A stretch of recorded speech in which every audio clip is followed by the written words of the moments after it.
examples we will be completing, we will need to determine whether it is mutually exclusive or inclusive and then find the probability. For parts C, D, and E, we are talking about rolling a number cube which has the numbers 1 through 6. Part C says find the probability of rolling a 4 or an even number. So first we have our 4, and then even numbers would include 2, 4, and 6. Because we have 4 show up in both events, this would be an example of an inclusive. So now we will find the probability. The probability of rolling a 4, we have 1 4 out of the 6 numbers on our number cube. Then the probability of rolling an even number, as you can see, we had 1, 2, 3 numbers out of the 6 total numbers on our number cube. Then, because we have an inclusive problem here, we need to subtract our overlap. So we had one number, the number 4, that showed up in both events, so we would subtract 1 out of 6 to account for that overlap. Now we can add and subtract those fractions. 1 plus 3 is 4, minus 1 is 3 out of 6, which simplifies to 1/2. Our next problem, for letter D, says find the probability of rolling an odd number or a number that is greater than 2. Our odd numbers on the number cube would be 1, 3, and 5. The numbers that are greater than 2 on a number cube would be 3, 4, 5, and 6. If you take a look at these numbers, we can see 3 shows up in both events, and then 5 also shows up in both events. So this again would be an inclusive example. The probability of rolling an odd number, we have 1, 2, 3 odd numbers out of our 6 numbers on our number cube, plus we have 1, 2, 3, 4 numbers out of the 6 total that are greater than 2. And then, since we had both 3 and 5 that overlapped or showed up in both events, we would need to subtract 2 out of 6 to account for those 2 overlaps. 3 plus 4 is 7, minus 2 is 5/6. Part E says to find the probability of an even number being rolled or a 1 being rolled. So our even numbers, again, are 2, 4, and 6, or we could roll a 1. So you can see here that we do not have any numbers that show up in both events, so this would be mutually exclusive. So when we find our probability, we'll still start by adding the 2 probabilities. The probability of even, we had 1, 2, 3 even numbers out of 6 total, plus a 1 out of 6. And then since we do not have any overlap, there is no need to subtract for this problem. So 3 plus 1 gives us 4/6, and that simplifies to 2/3. At this time, we're going to move on to doing some similar examples referring to a standard deck of cards. I would recommend checking out the first couple of examples for sure, since it's different context. But once you feel like you have these examples understood, you may stop the video and begin your assignment. So a card is selected from a standard deck of cards. We have a picture over here to remind us of what that all looks like. And remember that we have 52 cards total in a standard deck of cards. The probability of selecting a 10 or a diamond is our first question. So if we take a look at our picture and we look for the 10s, I can see 4 10s in my deck of cards. So 4 10s. Then, if I look for my diamonds, that would be this whole second row, which is 13 total. So if you look at this picture where I drew these circles for these two events, you can see that they actually overlap because the 10 of diamonds is in both groups. So that would make this inclusive because we have that overlap. So now we can find our probability.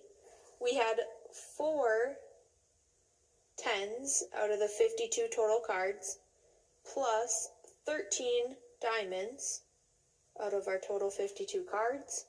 And then we only had one card that was overlapped in both groups. So we would subtract that one card.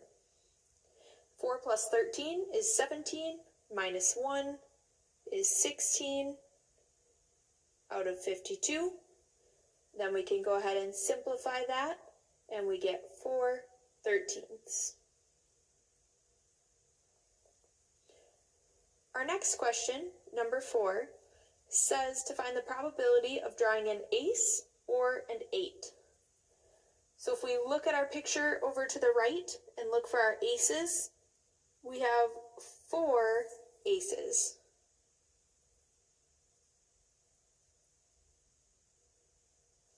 Okay, then we can look at our picture for the number 8, and you can see that we have 4 number 8s. So 4 aces and 4 8s. Okay, so if you take a look at those two groupings that we have on our picture, these do not overlap. There is no crossover between our two groups. So this would be an example that is mutually exclusive. So we will add together our two probabilities. We had 4 aces out of the 52 cards. We had 4 8s out of the 52 cards. And we do not subtract, since this is mutually exclusive. There is no overlap. So we can add these together, and we get 8 out of 52, which simplifies to 2 13ths. Our next question, number 5, says to find the probability of selecting a spade or a card that is less than 6. So let's take a look back at our picture. Our spades would be this whole first row. So there are 13 total spades. Next, we'll look for the cards that are less than 6. And remember that an ace is considered a 1 in this case. So we would start with the number 5 and work our way down to those aces. So we're including 5, 4, 3, 2, and the ace, which is considered a 1. In that new rectangle that I grouped, we have 20 total cards that are less than 6.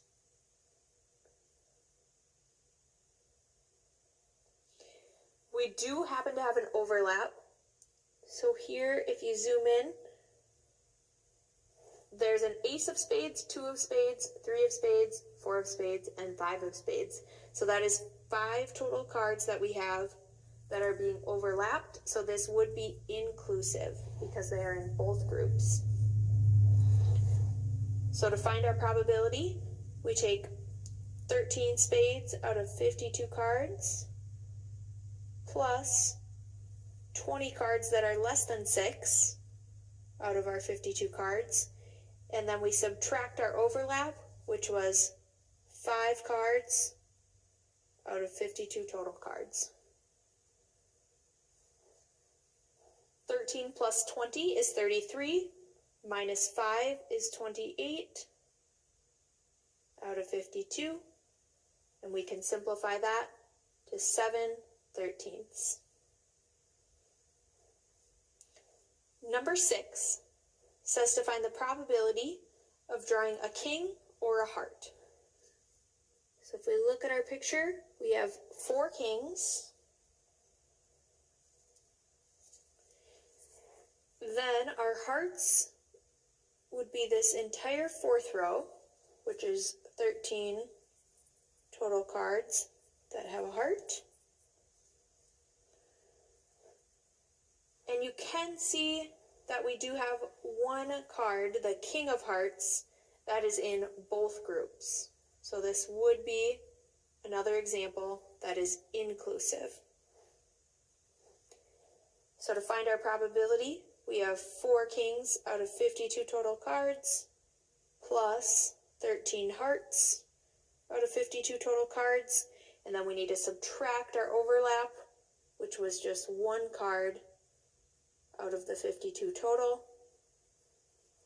4 plus 13 is 17, minus 1 is 16 out of 52, and that simplifies to 4/13.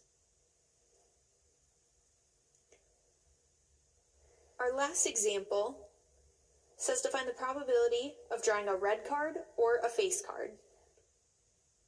So if we look back at our picture, we have the second row, the diamonds that are red, as well as the fourth row, the hearts that are red. So that's 13 of each of those suits, which is 26 red cards total. And then our face cards, that is our jacks, queens, and kings, which is a total of 12 cards.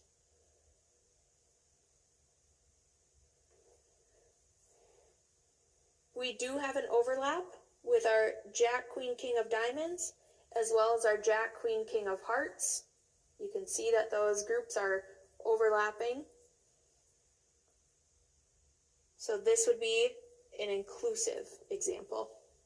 So to find the probability, we take our 26 red cards out of 52 total, plus 12 face cards out of 52 total, and then subtract your overlap. Like I said, we have a Jack, Queen, King of Diamonds and a Jack, Queen, King of Hearts, so that would be 6 total cards that are in the overlap. 26 plus 12 is 38, minus 6 is 32 out of 52, which simplifies to 8/13.